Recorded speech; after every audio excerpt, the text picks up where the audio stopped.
Hey, Jonathan here.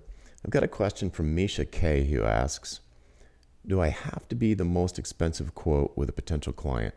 Is there a reason to quote top number? Why can't I be somewhat higher middle quote? I don't have a track record of notable clients. My clients are long-term engagements for small firms nobody knows. Even though I'm very experienced, I find it hard to pitch high-priced projects. Honestly, I myself struggle to answer the why me question. I'm afraid if I ask a potential client why me, I'm very expensive, they will say, you tell me. And I'll be on the spot doing song and dance trying to justify cost for them. Okay, great question. So the first part of the question, do I have to be the most expensive? Well, you won't know what numbers they get from other people, so you'll never know if you'll be the most expensive. But you do have to have the confidence to set high prices if you're going to set high prices. And where does that confidence come from? And to answer that, I want to key on another section here where Misha says, even though I'm very experienced, I find it hard to pitch high-priced projects. Okay, what that says to me is, well, literally, I assume it's a she. I'm sorry if it's not. Maybe it's a he. But this question asker is very experienced. So they're confident in their mastery of their skills. Okay, great. But if you're finding it hard to pitch high-priced projects, it's probably because you aren't aware of the results that you've been delivering to your clients. Results make it really easy to justify high prices. If you're delivering great results, it's perfectly reasonable to ask for high prices. So, for example, you could go back to past clients who you've worked with and have been very happy. And even if no one's ever heard of them, you could go back and say, hey, listen, I'm redoing my website. I'd love to get a testimonial from you if that'd be okay. If so, just reply with a yes, and I'll send across a few questions to sort of help you write the testimonial. Assuming that you're on good terms with them, you're probably going to get a bunch of yeses to this question. You can send across 6 questions that I have in my website. If you go to jonathансtark.com/building the perfect testimonial with dashes in between the words, just Google for Jonathan Stark testimonial.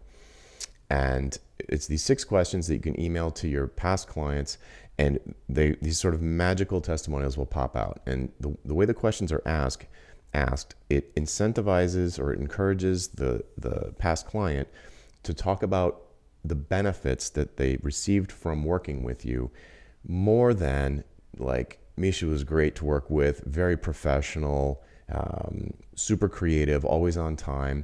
Those are nice things to hear about yourself, but it doesn't really communicate a lot of value to other potential buyers who are potentially reading this testimonial.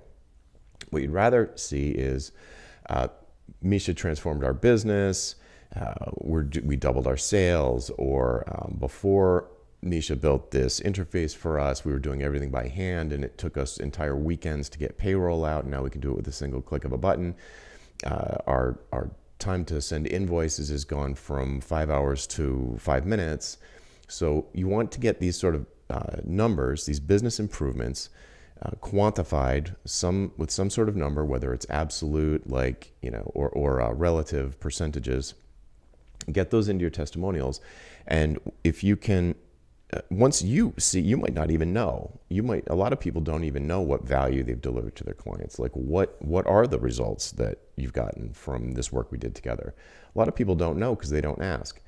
And typically what the client is going to tell you has nothing to do with the kind of inside baseball nuts and bolts of software development or copywriting or photography. They're not familiar with all the little details. They just know the big picture stuff, how their business was changed as a result of working with you. And if you can get that out of their mouths and onto your website with numbers so that people understand, other business owners can sort of insert themselves into the shoes of your past client and say, wow, it would be amazing if we could get invoices out in 1/10 of the time what we're currently doing, whatever it might be. So hearing from past clients what results you've delivered to them can boost your confidence quite a bit. And you don't have to do a song and dance when somebody says, you tell us why you're the most expensive. Well, you can say, well, I deliver results like these. If you want results like these, and for business in your particular situation, it seems like a reasonable price, doesn't it? Like if you want to decrease the amount of time it takes to invoice all of your customers, you're talking about like $100,000 in delayed invoices, and that your cash is all tied up in accounts receivable. What if you could get those out on time early every week instead? Wouldn't that make a big difference for your cash flow? Well, I'm confident that I can deliver those kinds of results. So you can see here, I've done it before with other people. I've investigated your business, in this conversation that we've had. I'm confident that I can do it. So there you go. If that's worth it to you, great. If it's not, that's fine too. We can maybe engage in some other way. I can teach you how to get those results instead of me actually doing it for you. So just to wrap up, I would say focus on the results that you've delivered to past clients. Find out what that is. Try and get numbers. And then you can use that to justify a high price to somebody else.